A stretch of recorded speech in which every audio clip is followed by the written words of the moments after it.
Nadine's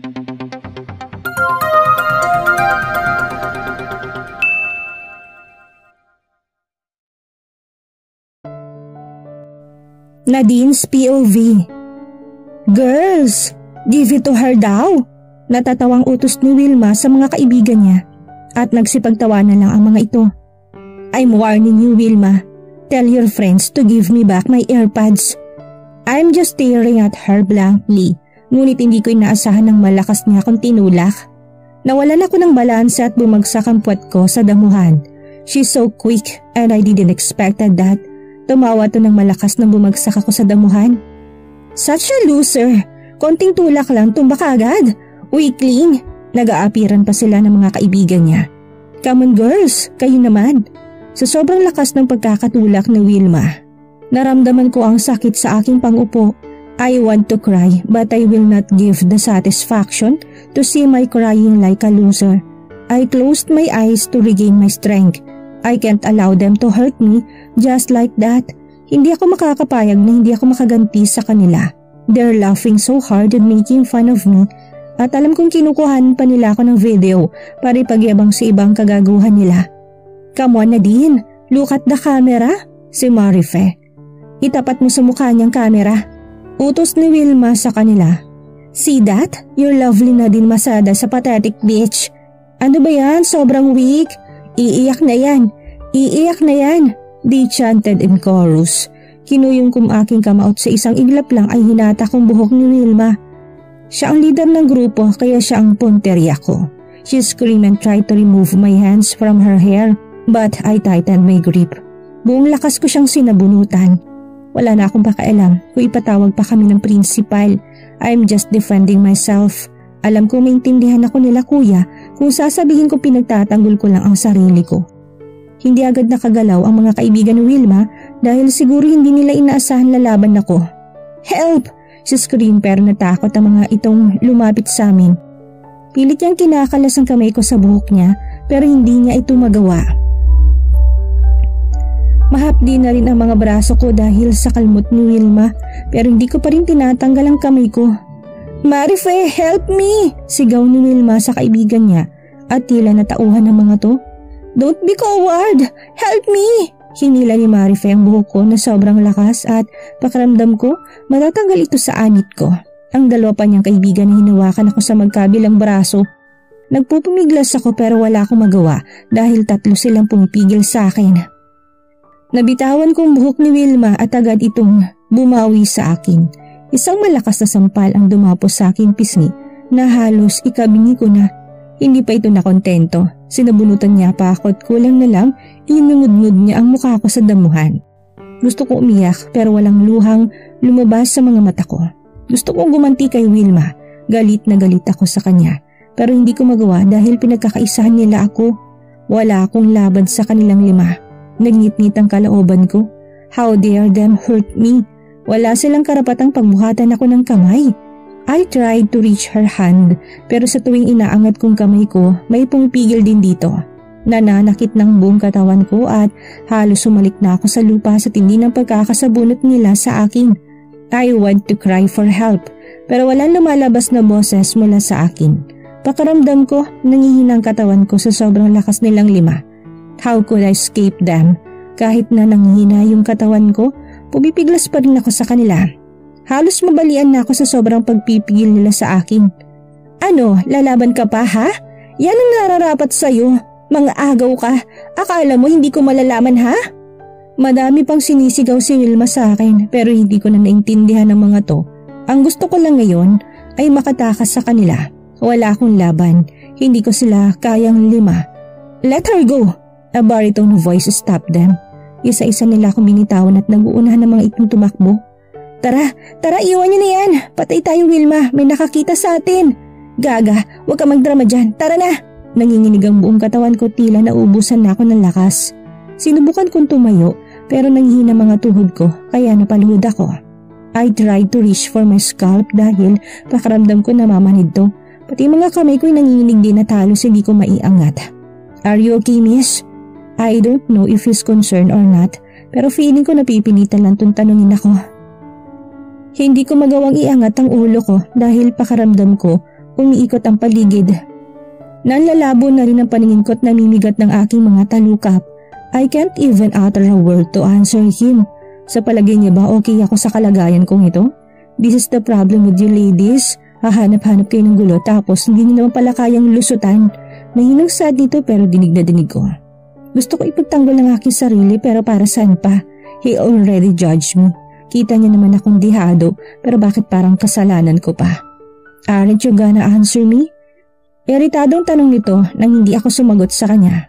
Do you want me to bring you to the hospital? Umiling ako sa kanya ngunit nanatili ako nakayuko. Bahala ka nga kung ayaw mong tulungan ni Diwag. Nainis itong saad sa akin at naramdaman kong naglakad na ito palayo. When I lift my head to see his face, nakatalikod na to. Hindi ko na nakita ang pagmumukha niya pero alam kong hindi namin siya kaedad. He's not wearing the same uniform as ours.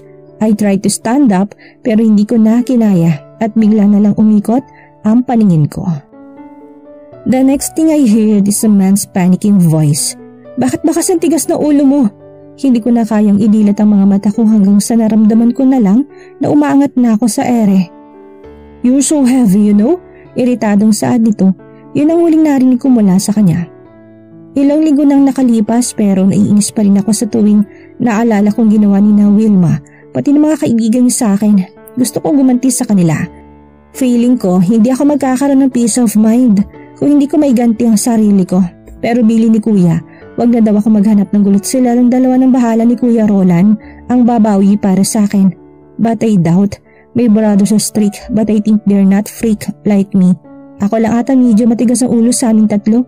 I could still remember Wilma and her friends mocking faces at sa tuwing pumapasok yon, sa utak ko'y bigla na lang akong naiirita. Nagising ako ng araw na yon, masakit ang buong katawan ko. Sino ba naman hindi sasakit ang katawan kung 5 tao ang kakalabanin mo? Hindi ko na nga nakilala kung sino lalaki nagdala sa akin sa klinik. Ang sabi ni Kuya Conrad, tumawag lang daw ang nurse ng school sa kanya para ipaalam ang nangyari sa akin. Hindi niya din binanggit kung nakilala niya ba ang tumulong sa akin. Gusto ko sanang pasalamatan ng kumag na yon, kahit ang yabang-yabang niya. Baka akala niya hindi ko narinig yung mga pinagsasabi niya. Lalo na yung sinabi niyang mabigat ako. Weak pala siya ang yabang-yabang, may hina naman pala. Pero hindi bali na nga rin, at least tinulungan niya pa rin ako. Thank you pa rin sa'yo kung sino ka man. Buong linggo akong hindi pumasok dahil nagkapasa ang buo kong katawan. Dinala rin ako ni Kuya sa ospital para ipacheck kung ayos lang bang kalagayan ko. Pinacheck pa ni Kuya ang ulo ko at baka daw may dugong na muo. Sa isip ko, baka natakot si Kuya na magkaroon siya ng kapatid na may saltik. Buti na lang din at naagapan ako, sabi ni Tita Stella, dahil kung mas matagal ang pagkakabugbog nila sa akin, baka nagkaroon pa ng komplikasyon sa internal organs ko. My gosh, that's so creepy. Tita Stella's my mom's best friend. Siya ang doktor na personal na umaatan sa akin. Siya rin na nagsabi kina Kuya na ipahinga ako na 1 linggo o higit pa hanggat sa umayos ang kalagayan ko. After what happened that day, nasuspended sila Wilma pati mga kaibigan niya. Sabi ni Kuya, nakiusap ang mga magulang ni Wilma pati ng mga kaibigan niya na suspension lang kung maaari. Balak sana ni Kuya Conrad na sampahan sila ng kaso para hindi makapagtapos ng high school. Pero naawa siya sa mga magulang nito. Si Kuya ang nag-asikaso sa lahat dahil wala sina mom at dad. Ito yung sinasabi kong ayaw kong mangyari. Ang dagdag pa ako sa alalahanin ni Kuya. Pero alam naman nila na hindi ako nagsimula ng gulo. Ganun pa man nagigilty pa rin ako. Sa halip na ibang bagay ang inaasikaso ni Kuya. Eto patuloy, dumagdag pa ako. According to Kuya, they can still graduate but they are not allowed to march with us during the graduation. Buti nga sa kanila, I felt no remorse towards them. Dahil lang sa lalaki handa silang manakit ng kapwa. How pathetic. Nakakainis. Ang kakapal pa ng mga muka. Magde-deny pa sana ang mga ito pero may estudyante nakakita sa kanila at tumistigo. Gusto pa sana akong baliktarin at sa akin ibuntong ang sisi pero may nakakita sa kanila. Boba din kasi mga gaga. Hindi na nga kagandahan, mga syunga pa. Hindi mo na agad binura yung video kinuha nila sa akin. Yun tuloy ang naging ebidensya laban sa kanila. Minsan kasi isip-isip din. Kung gagawa lang man ng kalokohan, huwag mag-iwan ng ebidensya. Pero salamat pa rin at nakaligtas ako sa mga bruhildang yon. May araw din sila sa akin. Hindi pa ngayon pero babawi ako sa kanila. Akala nila lintik lang ang walang ganti. Oops, parang I hear that line somewhere. Movie I think? Hala, may diferensya na atang utak ko. Kung ano-ano na lang ang pumapasok dito. My gosh, tulalay ka na naman. Pambungad ni Bettina sa akin. Kanina pa kita hinahanap nandito ka lang pala. She's trying to act fine but I know there's something wrong base sa tono ng pananalita niya pero wala ako sa mood ngayong makipagtsikahan. Simula din nung bumalik ako sa eskwela, wala na akong kinakausap na iba maliban kay Chona at Bettina.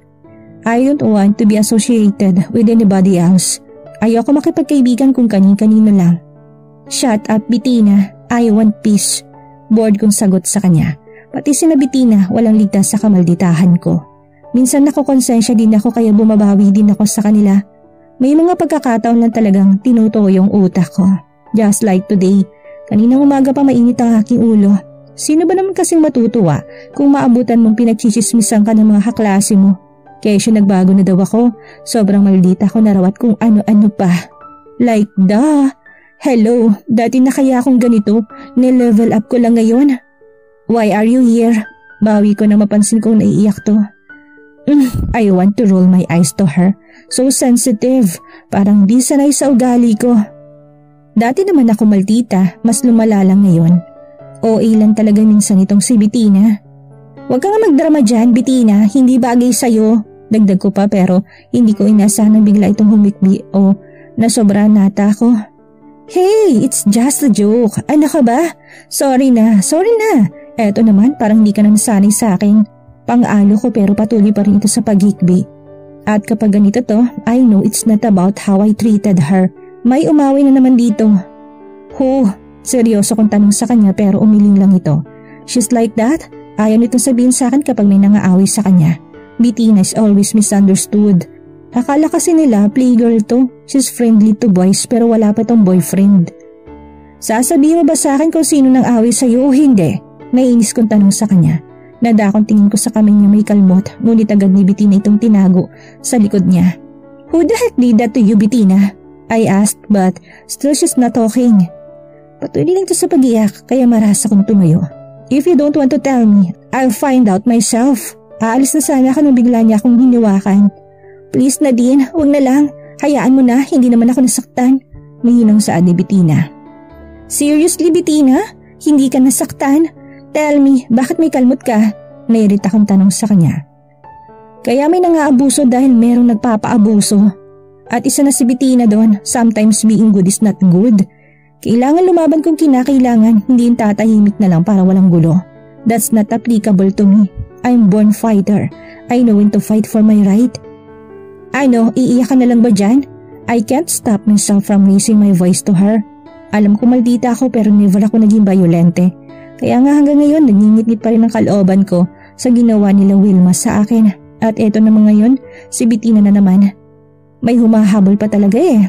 Ilang araw na lang graduation na. Pero may mga pasaway pa talagang gustong humabol. Aksidente lang na din. I know hindi niya sinasadya. Mahinang sabi ni Bettina. Wow, talagang pinagtatakpan niya pa. Sarap din kutusan itong kaibigan ko eh. Sino? Mariing tanong ko. I saw that she's hesitant to tell me the name pero tinaasan ko na siya ng kilay. Tina. Si Tinang feeling maganda pala. Kala niya naman kung kinaganda niya yung kulay pulang buhok niya. Ano, feeling Ariel siya? Hindi siya mukhang Serena, uy. Mas mukha siyang seahorse. Gaga. May naiwan pa palang alipin si Wilma dito sa paaralan ha? Pwes, humanda siya sa akin. I didn't say anything to Bettina. Iniwan ko siya at nagmamadali ako naglakad patungong gym. I know that I can find her there dahil doon ito tumatambay para magpa-cute doon sa college na may gusto kay Bettina. Nadine babe, please, tawag ni Bettina sa akin. Hayaan mo na, it's just an accident Nadine. Lalong uminit ang ulo ko. How can Bettina act so fine about it? Things like that are not tolerable. Hindi pwedeng hayaan na lang dahil naminiha sa mga to. Nadine, huwag na lang please. Tawag ni Bettina sa akin pero patuloy lang ako sa paglalakad. Hindi ko na pinansin ang pagtawag sa akin ni Bettina dahil malayo pa lang kita ko ng pagmumukha ni Tina. Malaking ngiti nitong nakikipagtawanan sa mga kaibigan niya. Kita na pati ngala-ngala. Kung ako lalaki hindi ko to papansinin. Visit talaga mga babaeng to handang makipaggera dahil lang sa lalaki. Tingnan ko nga kung kaya niya ba akong kalabanin. But wait, bakit kasama nila si Chona? Alam niya bang ginawa ni Tina sa kaibigan namin? Bakit siya nakikipagtawanan sa mga to? Tina! Malakas kong sigaw. Natahimik ang lahat at napalingon sa akin. Mabilis ako naglakad palapit sa kanila. Pati mga college students na nasa bleacher natahimik kahit yung naglalaro ng basketball natigil. Lahat ng atensyon nila nabaliw sa akin. I saw her paled. Kulang na lang tumakbo ito palayo sa akin. Ang mga kaibigan niya ay isa-isang nagsialisan sa tabi niya. Ay traidor, buti pa yung mga kaibigan ni Wilma hindi siya iniwan. Yun lang sabay-sabay din silang nasuspended. Nadine, please. Awat ni Bettina sa akin pero pinanlakihan ko siya ng mata.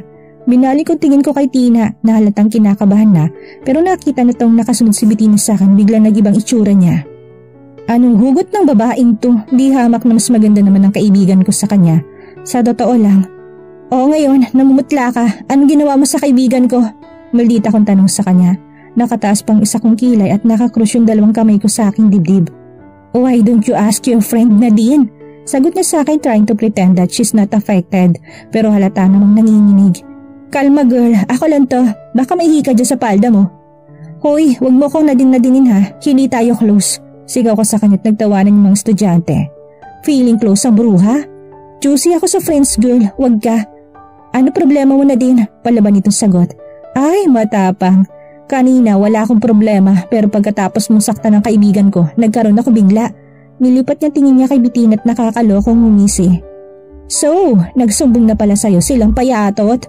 Tumawa pa ito pagkatapos laitin si Bettina. Lampa na nga, sumbongera pa. Nagpuntingan tenga ko sa sinabi niya lalo nang narinig kong humikbi na naman si Bettina. May kunwaring pumito sa kabiglang sumigaw. Prrrt! 1 point Tina! Hoy, hindi hamak naman mas maganda kaibigan ko sa'yo no? She's slim but sexy. Hindi ka tulad ng bansot na nga hindi pa maganda. Anong pinagmamalaki mo? Yung namumutla mong balat? Wow, feeling mo siguro si Snow White ka, no? Hoy, sinasabi ko sa'yo. Hindi ka kagandahan, girl. Mas mukha kang si Evil Queen. Yun oh, 1 point na din. Muling sigaw nung kanina, nalilisik ang mga matang tumingin. Akala niya siguro matatakot niya ako sa ganun. Para sabihin ko sa'yo, girl, mas masaklap ang ginawa ng bruhildang si Wilma sa akin. Lalong lumakas ang tawanan sa loob ng gym. Yung iba pumapalakpak pa. Lumapit ako sa kanya saka tinuro ko yung buhok niya. Tinuro ko lang dahil baka makuryente ako sa tigas ng buhok niya. Hindi siya gumalaw at hinayaan niya lang ako. Akala niya siguro tapos na ako ha. Wait lang girl, there's more. Kala mo kinaganda mo yung pulang buhok mo? Sinong peg mo dyan sa Ariel? Hindi bagay sa'yo maging Little Mermaid Tina. Little dugong ka mo, pwede na. Muling nagtawanan ng mga estudyante. Oops, 2 points na din. Sigaw muli ng estudyante at naghihiyawan ulit sila. Nakita ko na iiyak na siya pero matari pa rin itong nakatingin sa akin. I showed her a playful smirk. Tameme ka? Alam ko susugod na siya dahil nakakuyom ng kamao niya kaya hinanda ko ng aking sarili. Alam mo ikaw, sumusobra ka na. Akmang sasabunutan niya ako pero hindi pa man siya nakakalapit sa akin. May pumito na. Oops, paano yan? Hindi ka nakabawi. 2-1 daw ang points, hindi ba? Talo ka girl. Panginis ko sa kanya. Ano problema dito Masada Sanchez? Tanong ni Manong guard sa amin pero kaibigan ko tong si Manong eh. Binibigyan ko to minsan ng merienda sa tuwing napapadaan ako sa pwesto niya. Ay wala po Manong, nagpapractice kami ng rap battle nitong si Dugo. Ay Tina pala. Sabay tapi ko sa balikat ni Tina. Anong gusto mo? Magmamarch siya sa graduation o hindi? Umayos ka. Bulong ko sa kanya. Ay opo kuya, wala po kami problema ni Masada. Pagsakay nito sa akin. O siya, sige siguraduhin niyo lang ah. Malapit ang graduation niyo. Huwag na kayo mag-away-away. Malapad akong umiti sa kanya sabay saludo pa. Narinig ko pang nagtawanan ng mga estudyante sa kalokohan ko. Agad din naman kaming iniwan ni Manong at bumalik na sa pwesto niya. Nang malayo na si Manong, pasimple kong tinulak si Tina at tila nabigla ba to. Hoy, amnesia ka girl. Ano akala mo? Bati na tayo? Ba't na din? Protesta niya. Huwag kang FC ah. Mag-sorry ka kay Bettina. Wala na itong nagawa kung hindi ang sundin ng sinabi ko sa kanya. Humingi siya ng tawad kay Bettina. At agad din naman tinanggap ng kaibigan ko. Akala ko pa magmamatigas si Tina. Mabuti to slight lang palang pagkamaldita nito. Ayos na din yun at least sa huling mga araw namin sa high school. Nabawasan ng mga kaaway ko. I just hope that college life will be different dahil kung hindi, baka araw-araw mapatawag si Kuya Conrad at Kuya Roland or worst, baka ipatapon pa nila ako sa States. Wag naman sana. What is it this time na din? Kapag ganito ang tono na pagtatanong ni Kuya Conrad, alam kong alam na niyang nangyari sa school kanina. Paano niya kayo nalamang nakipag-away na naman ako? Kuya, I acted hurt. Ako na nga yung inaway pero ako pa yung pinapagalitan mo. I know you, princess. Wala talaga akong lusot dito kay Kuya Conrad. Mas okay pa si Kuya Roland. Sinasabayan yung mga trip ko. Paano naman kasi? Sino bang hindi mapapaaway kung yung tinuri mong best friend sa loob ng ilang taon ay tatraidorin ka? We found out that Kuya's girlfriend Chona cheated on him at ang masaklap pa best friend niya pang si Wally. Wally gago. Kala niya siguro kinagwapo niya kung susulutin niya yung girlfriend ni Kuya Roland. At ito namang si malanding Chona, akala niya din siguro na ikinaganda niya yung pag-cheat niya sa kuya ko. Hindi hamak na mas gwapong Kuya Roland ko kesa kay Wally taba, no? Kala niya nakalimutan ko ng ang taba-taba niya dati nung maliit pa siya. Iyakin pa. Pasalamat nga siya, kinaibigan pa siya ni Kuya Roland eh. It's not my fault, kuya. Ginanti ko lang si Kuya Roland dun sa malanding ex-girlfriend niya. Nakabusangot kong depensa sa sarili ko kay Kuya Conrad. But still, it's not good, baby. You're a lady now. You should act like one. Malumaning nitong sabi.